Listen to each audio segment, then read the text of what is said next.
Listen up, get ready, I'm not gonna take no more. There's a revolution, a revelation going on in my soul. Buckle up, get ready, we're not gonna sit back. Welcome back, all you citizens of the world, to Live from the Heartland for the week of October 10th in the year 2025. I'm still Michael James up here in the very blue 49th Ward, and I am very honored to bring on our knowledgeable and inspirational Alderwoman Maria Hadden. Maria is in the forefront of a lot of activity in the city, and certainly in the minds of most of our listeners and viewers. We're talking about ICE, we're talking about the National Guard, and the well-being of all our citizens. So good day to you, Alderwoman, and thanks for coming on. Thanks for having me on, and good day to you as well. Can you fill us in on what you know about ICE and the National Guard? I know you did a report on the invasion of this South Shore neighborhood by ICE guys going down, rappelling from Black Hawk helicopters, whether they were in the air or on the roof, I don't know. But it's been pretty terrible in a lot of ways. We've seen some shootings, we've seen demonstrations, we've seen barriers go up, we've seen superintendent of police make comments. Give us some of what you know all about. Sure. It's with so much happening, I know it can be really challenging to keep everything like kind of straight and chronological, and also, I mentioned this at the press conference at Broadview last Friday. I appreciate you, Michael, and the program, and I appreciate all of our local journalists for getting the news, sharing the information, because it is very difficult, right, for just kind of your average person to keep informed right now. So, and I feel like that's intentional. So here in Chicago, we know it's been, I think, not even a month since President Trump threatened to deploy the National Guard. We had seen deployments of this type in Los Angeles with, ICE, Border Control, other federal agencies pulled into immigration enforcement. He deployed the National Guard against the will of the state of California and their governor to intimidate people, to harass people, in the name of, criminal enforcement. And, then they did it in D.C., and, he threatened Chicago and other cities. So we have seen through what they call their Operation Midway Blitz, increased ICE presence and enforcement throughout the city. But we've seen a lot in the southwest and northwest sides of the city. And we know that they are operating a detention facility out of Broadview, Illinois. So when folks hear about, people talk about Broadview, this is the village of Broadview. So just west of the city, really just outside of city boundaries there. What we've seen are a lot of, extrajudicial actions. So here in Rogers Park, we have had ICE, at least once a week. We have had some residents detained. We have not seen the level of ICE presence that some other neighborhoods have seen yet. Doesn't mean they're not coming. Grateful to be working with, our state rep, Kelly Cassidy, our local organizations like Protect Rogers Park and RAD-RP, and of course, just so many neighbors, folks at our local school councils who are just organizing, volunteers who helped us get out information on Know Your Rights. And of course, we had to create additional Know Your Rights materials beyond just, police engagement or people engaging with ICE.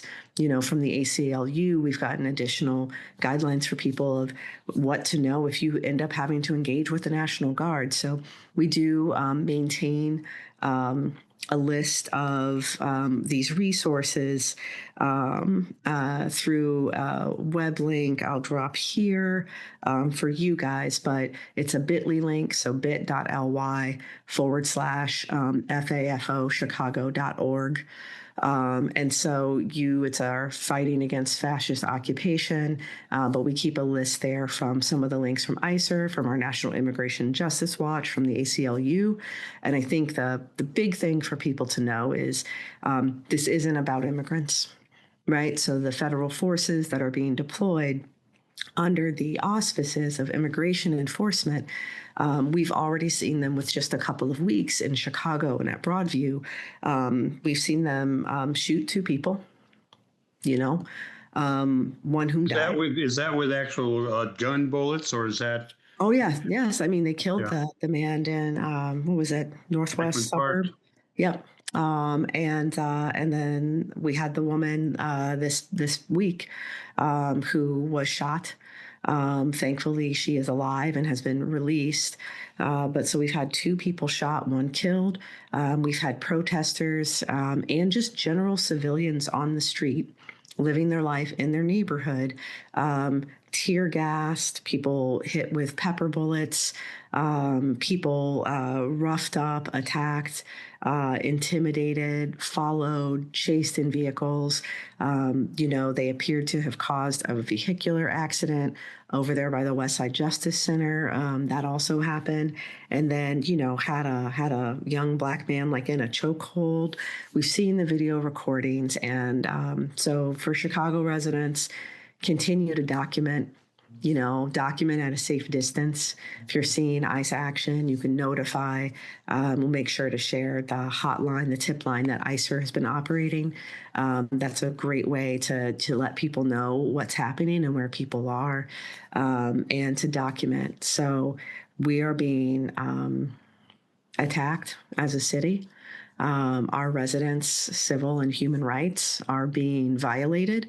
And, I appreciate our governor and our mayor for consistently standing up and know that through government, they are working with all the legal methods that they can in order to protect our rights.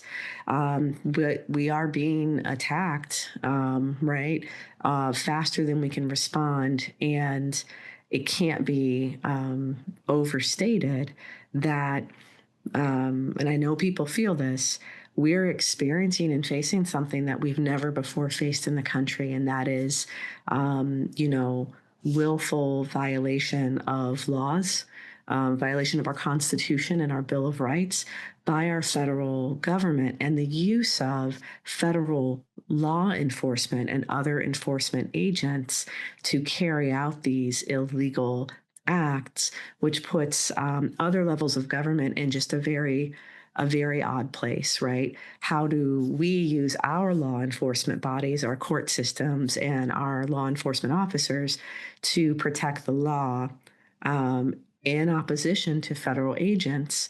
So these are some big questions in trying times, but Chicago's doing well, and people just keep up the documentation. And the Know Your Rights work.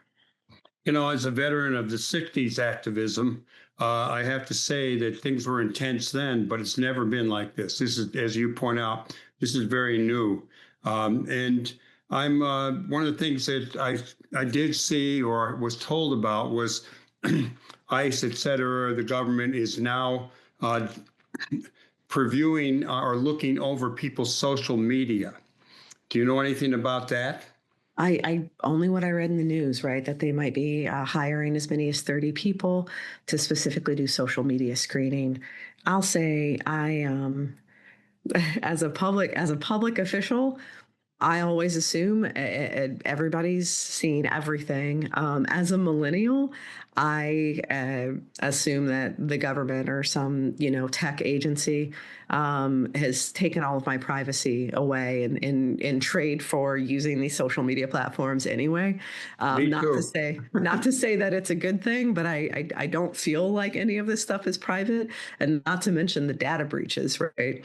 The data breaches of all these people that say they protect our information, but what we're seeing in what the Trump administration is doing, obviously it goes beyond surveillance for profit and advertising and Amazon wanting to sell you just the exact size rug that you need for your living room. This goes to, again, these are intimidation tactics. This is the behavior of authoritarian regimes, right? Who want to instill fear and control what we do. So even their announcement of telling people that they're going to do this is an act of, terror for our country, because now you're afraid of what you can say. You're afraid of exercising your First Amendment rights. And then, just as we saw with the FBI agent they had fired for having a pride flag on their desk, we've already seen, and there are examples of them either firing people or targeting people for views that they do not approve of, withholding state funds, right, from blue states. So it's in line with the route they've chosen to take. But it does mean that as individuals, we need to be aware and we need to be smart about how we are protecting our data and ourselves. Let me go back to Broadview just for a moment. Early on, you, others, Daniel Biss, plenty of other people running for the Jan's congressional seat, Chuy Garcia, were out there. They were pretty concerned about the conditions within. Do we know how many people are held and if they're being fed, and how many people are having to sleep in the same little corner? Any of that? So what we know from basically family members who have been able to talk to people who've been on the inside. So they refuse entry to people who have authorization, right? Members of Congress, legal support teams. But what we've heard from people who had been held at that facility, look, it's not built as a detention facility, right? There is no detention facility in the state of Illinois for Immigration and Customs Enforcement. So they're using this facility outside of its intended use. So it's a processing place, largely administrative. So that means there aren't beds, right? So when they're holding people there, they're holding people in cramped spaces, not meant for people to stay there. There aren't enough bathrooms. There aren't adequate facilities. What we've heard from people staying there is they're not fed adequately. They're not given access to, right, like kind of the things that they are legally obligated to be given access to as people being detained by the federal government of the United States. What do you think about support from the city council? And I ask that because I saw that a few members of the city council voted negatively on an apology for slavery, and so I just wondered where they are standing on ICE enforcement in the city and the city's resistance. Right, on that apology, just a resolution apologizing for slavery. 4 council members voted against this. So right, they didn't even like escape the room, tails between their legs to hide from the vote. They affirmatively rejected the premise, and a couple of them spoke about it. So wild. But I also circulated a letter condemning ICE's overstepping of human rights and addressing the handcuffing and brief detention or attempted arrest of Alderperson Jesse Fuentes. And, we got the mayor, the treasurer, the city clerk, and 37 alder people to sign on to that letter. That means 13 people didn't. A couple of them didn't respond to me, multiple attempts. A couple told me they needed more details. A couple told me they thought the letters were completely inaccurate. And so, even in city council, we're not unanimous about what ICE is doing. So I fear what other, violations of our civil rights or atrocities will have to take place to get everybody on board. Maria Hadden, I want to thank you for coming on the show. I have a million other things I want to ask you. Maybe next time. Be in the neighborhood, or I'm officially inviting you to do a monthly report on the Live from the Heartland show. And you can fill us in on whatever you like. And as we end this segment, we have just learned that Trump has talked about incarcerating both the mayor and the governor of the great state of Illinois and the great city of Chicago. We will keep you posted. I will try to find out who are all these people in the city council who are a little bit backward, and spread the word on that through social media and see what ICE does with that. Any parting words you'd like to share? We got 2 minutes. Just to say, we've got A lot of things still happening. Upcoming event Tuesday, October 14th, I'll say. We do have a tenants' rights training. So it's going to be at Sullivan High School, 6 p.m. with the Law Center for Better Housing. So please come out for that. And, follow Protect RP on socials for other opportunities for Know Your Rights training. We keep materials at the office as well. So keep documenting, keep following the news, keep supporting one another. And, Chicago's going to get through this. We're standing up as an example for the entire country at this point. We're the greatest city in the world. And Maria, do we know how many people have been taken by ICE in our ward? Fewer than a dozen. Okay. I think fewer than 10 have been detained kind of over, I'd say, the last 2 months.